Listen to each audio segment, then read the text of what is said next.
You smell like mothballs and you're ruining the aesthetic for Brandon's investor brunch. If you die of pneumonia out here, at least it's cheaper than your heart meds. That was the last thing my mother said to her own mother.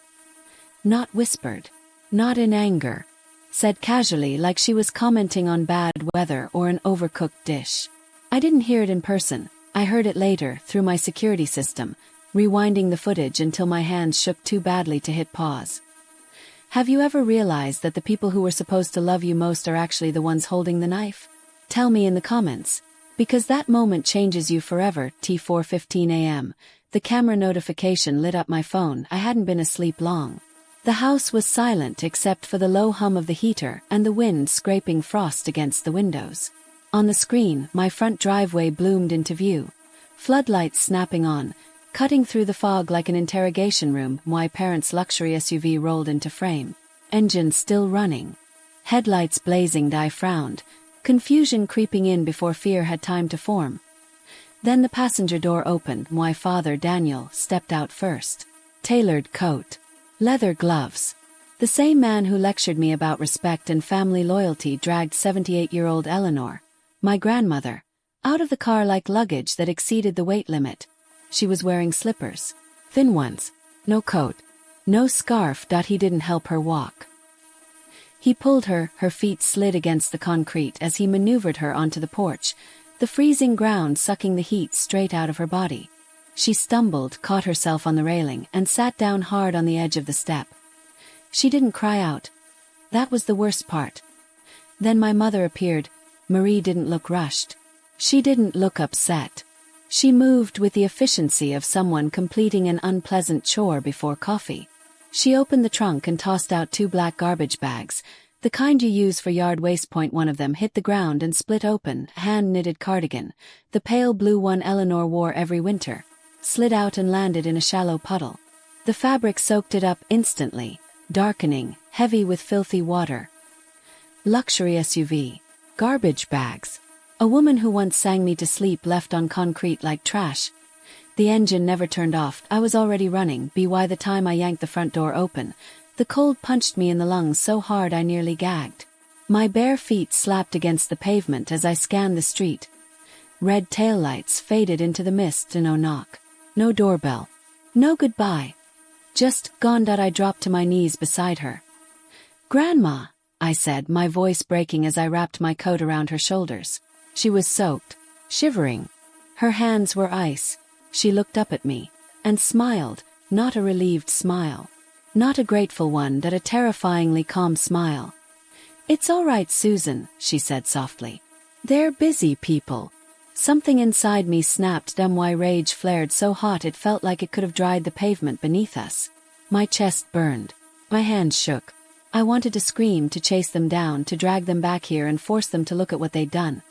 But Eleanor just sat there, composed, as if being discarded at dawn was an inconvenience, not a betrayal. So I helped her inside, gathering the soaked clothes. I realized something that made my stomach twist. They didn't just dump her. They threw her away, like an object that no longer matched their lifestyle. Like clutter before an investor brunch. Like love had an expiration date and hers had passed. That was the moment the story stopped being about survival. That was the moment it became about reckoning. Let me ask you. What was the moment you knew you were done with your family?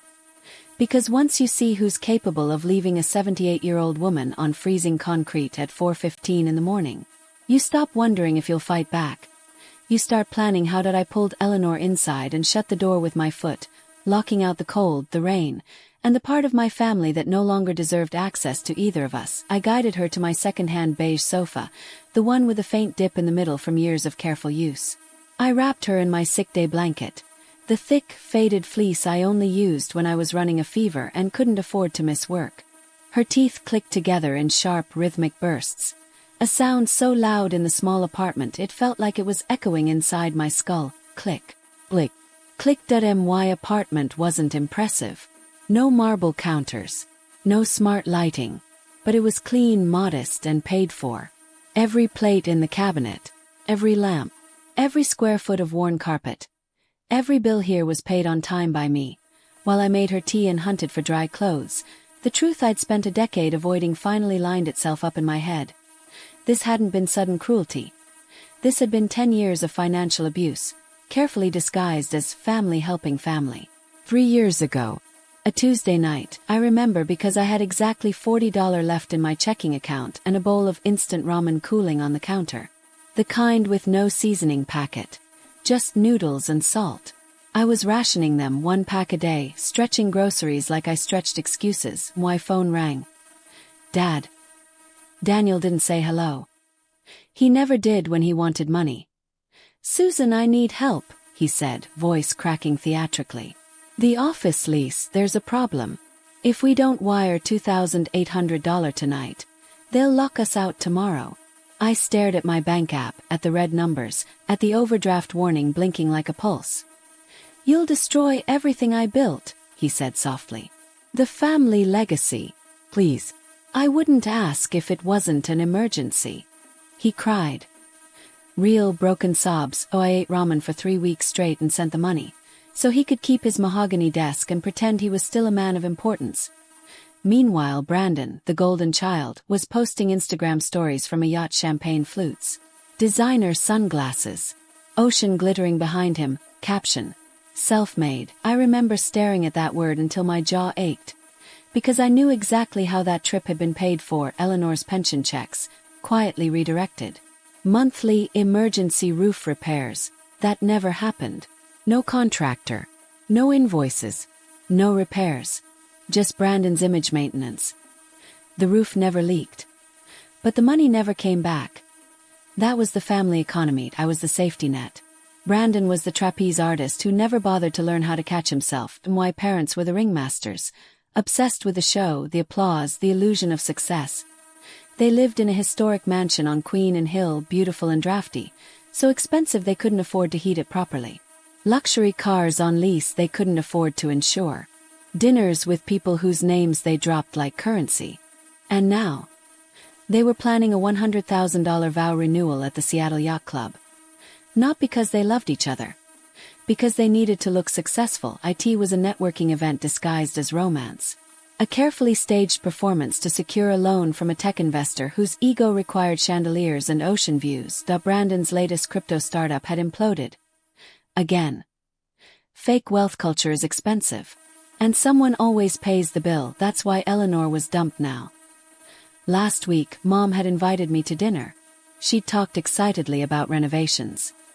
Brandon has such vision, she'd said, swirling her wine. He wants a podcast studio. Soundproofing. Proper lighting. Then she'd smiled brightly. We'll just move your grandmother out of the downstairs suite. He needs the space for his microphones. That was it. The cruelty wasn't an accident. It was a renovation decision. They thought she was disposable. They thought I would just pick up the pieces like I always did. Thunder rattled the windows as Eleanor sat shivering in my living room, wrapped in my blanket, trusting me the way she always had, and something inside me finally snapped. I was done being the safety net. It was time to cut the ropes. The next morning, Seattle woke up under a bruised gray sky, the kind that presses down on your chest before you've even had a chance to breathe. I didn't make coffee. I didn't brush my teeth. I sat on the edge of my bed, phone glowing in my hands, and opened my banking app. There it was. The familiar line item I'd been trained not to question. Daniel. $2,800. Monthly support. Recurring. My thumb hovered over the screen. For years, this moment had always ended the same way. A rationalization. Family helps family. A quiet lie I told myself while my own life stayed paused. But then I saw her again. Eleanor, soaked to the bone, sitting on my porch in slippers while rain pooled at her feet, and my thumb trembled. Delete. The app asked me to confirm. A lifetime of conditioning pushed back. Fear. Guilt. The voice that said, you'll regret this, you're not that kind of daughter. I tapped confirm. The transfer vanished. Just like that, I cut off the artery that had fed my father's performance for a decade. I expected to feel sick. Instead, I felt cleared. I turned toward the kitchen, bracing myself. I expected to find Eleanor confused, fragile, maybe crying quietly into her tea. The way everyone assumed she must cry when no one was watching. Instead, she was sitting straight backed at the table. Blanket. No hunch in her shoulders. Her eyes were sharp and clear. Not clouded, not wandering. A pen tapped lightly against the wood in a steady, deliberate rhythm. Tap. Tap. She looked up at me like she'd been waiting. She didn't look like a victim. She looked like a CEO waiting for a board meeting to start. Did you cancel it? She asked, and my breath caught. Cancel what? She tilted her head. Daniel's transfer. The $2,800. I stared at her. How do you? I let them think I was losing my mind, Susan, she said calmly. It's the oldest trick in the book. She set the pen down. The possum strategy. I sat slowly. You play dead to see who comes to eat the carcass. My skin prickled. When people think you're senile, she continued, they stop whispering. They talk in front of you like you're furniture. They forget you're listening. Her mouth curved into something that wasn't quite a smile. They get careless. She reached beside her chair and pulled one of the black garbage bags closer. From it, she extracted a battered, peeling red leather notebook. Not a diary, a ledger. She opened it carefully, reverently. The pages were worn but immaculate. Her handwriting was tight, precise. No tremor, no drift. Dates marched down the margins like soldiers. This is 5 years, she said. Then she turned the page. June 12th, she read. Marie took $600. Claimed it was for heart medication. She flipped another page. Here's the credit card receipt. Botox clinic. Same afternoon. My stomach dropped. August 4th. Daniel forged my signature on a dividend check. $4,500. Tap of the pen. October 20th. Brandon stole my pearl earrings. I saw them on his girlfriend's Instagram. Page after page. Mounts. Photos printed and paper-clipped. Bank statements. Screenshots. Evidence. I wasn't waiting to die, Susan, Eleanor said quietly. I was building a case. I felt tears spill over, but they weren't from sadness. They were from shock. From awe. You don't spring the trap when the rats are just sniffing around, she said, turning another page. You wait until they're fat, comfortable, until they think they own the house. She closed the notebook. Then you snap the neck. My hands were shaking now. They crossed the line last week, she went on, voice steady. They cut my heart medication. Used the money to buy Brandon a watch for the vow renewal. Her eyes hardened. That was the line. I'm done playing possum. She slid the notebook across the table toward me. Now, she said, let's look at the assets they think they own. I stared at the ledger, at the weight of items my parents thought they had discarded a burden. They had no idea they had just handed me the weapon that would destroy them. I replayed the 4:15 a.m. footage again, this time without flinching. Before, I'd only seen the cruelty.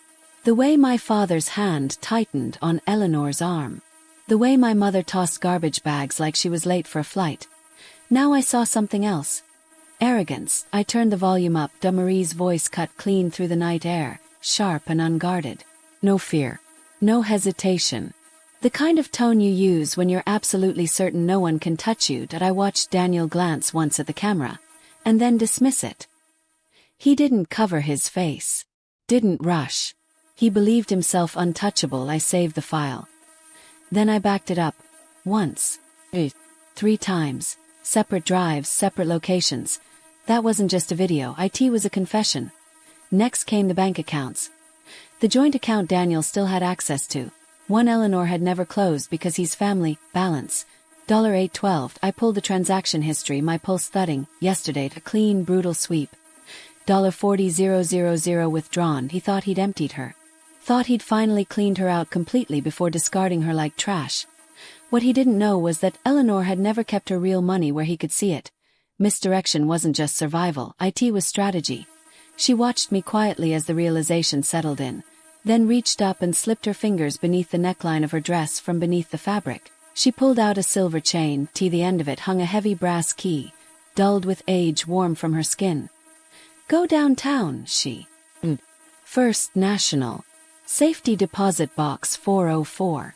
She pressed the key into my palm. It's time you met the real landlord. The bank vault smelled like dust and old money. Cold air. thick doors. The muted echo of footsteps that sounded too loud in a place designed for secrecy. I half expected jewelry. Old bonds. Maybe some forgotten heirlooms. Instead, the box was packed tight with blue legal folders. Heavy ones. The first document sat on top, commercial deed. My eyes scanned the address and my stomach dropped. A 12-story office building in downtown Seattle. The same building where Daniel's firm proudly claimed the entire top floor. Owner, EH Properties LCMY. Breath hitched. I flipped to the next folder. Another deed. The historic mansion on Queen and Hill. The one my parents called their legacy estate. The house they paraded through charity events and photo ops. Owner, EH Properties LLC. I felt dizzied. I turned the signature page. H. Eleanor Henderson. I slid down onto the cold tile floor of the vault. Paper spread around me like the aftermath of an explosion. Millions of dollars in real estate. I laughed once. Short, broken. My grandmother wasn't just a retiree with a pension. She was a tycoon. She owned the roof over their heads, the floor under their feet. Every illusion they'd built rested on foundations that belonged to the woman they'd dumped on my porch. The bottom of the box was a correspondence file. Property management. Letters that I opened them with shaking hands. Notice of default. 90 days past due. Commercial lease violation. Final warning. Eviction proceedings imminent. Daniel hadn't paid rent in 3 months. Not at the office. Not at the house. He wasn't just a personal squatter, he was a professional delinquent tenant. The vow renewal suddenly made perfect sense. He'd gambled the rent money on appearances, hoping to charm an investor, secure a loan, and patch the hole before anyone noticed. He hadn't known the landlord. That was the irony, so sharp it made my chest ache. The anonymous owner he'd been ignoring was the woman he'd abandoned in the rain. The very bottom sat a single prepared document. Eviction notice. Already drafted. Already dated. All it needed was a signature. I stared at my hands. They were trembling. Not from fear, not from doubt, from the sheer weight of the ammunition now resting in them. They thought they had discarded a burden. They had actually declared war on the bank. The Seattle Yacht Club smelled like old wood, polished brass, and desperate money. Rain sheeted down the windows, blurring the harbor lights into trembling streaks of gold. The parking lot was packed. Teslas, Range Rovers, a Bentley easing toward the valet like it owned the pavement. Inside, crystal chandeliers glowed warmly over linen-draped tables and a banner celebrating 30 years of marriage. The irony was sharp enough to draw blood. 30 years, funded by the woman they'd left shivering on my porch 36 hours earlier. I sat in my car across the street, engine off, watching the valet open doors for people who believed the lie. My phone buzzed. Marie. We forgive you for being dramatic, Susan. I stared at the screen. Another message followed. If you apologize, you can still come. But don't bring her. She's in a specialized memory care facility now. It's for the best. They told everyone Eleanor was safely tucked away somewhere expensive and invisible. The audacity took my breath away. We forgive you. They thought they'd won. I typed a single response. Thumbs. Then I stepped out into the rain. I wasn't dressed for a celebration. Black slacks. Plain polo. The uniform of someone who belonged everywhere and nowhere. I didn't go near the front entrance. I cut around the side, through the service corridor, past stacked trays and the smell of butter and alcohol. I flashed a clipboard at the event coordinator without breaking stride. AV, I said, and no one questioned it. No one ever questions the people who make the lights work. That I wasn't there to eat cake, I was there to hijack the system. The control booth was dark and humming, servers and amplifiers stacked like quiet sentries. From above, I could see the entire ballroom. Daniel stood near the bar, laughing too loudly, a heavy glass of $50 scotch cradled in his hand. His shoulders were loose. His smile easy. He looked like a man who owned the world. He had no idea his landlord was parked at the curb, behind the stage, a slideshow of their perfect life cycled. Vacations, fundraisers, champagne smiles. I slid my laptop out, hands steady now, and plugged it into the projector's main HDMI. 1 file sat on my desktop. Before I sent a single text, I'm in. You're up. Outside, a black town car idled in the rain. Eleanor sat inside, composed, wearing a vintage Chanel suit she'd kept pressed and wrapped in tissue for 20 years. Her hair was perfectly set. Red lipstick precise. On her lap rested 3 notarized eviction notices, edges crisp. She didn't look like a grandmother. She looked like an executioner reviewing the sentence. Daniel tapped the microphone. The room quieted. 30 years of marriage, he began, voice rich with practiced warmth. Applause rippled through the crowd. Marie dabbed theatrically at her eyes. She couldn't be here tonight, he continued, shaking his head sadly.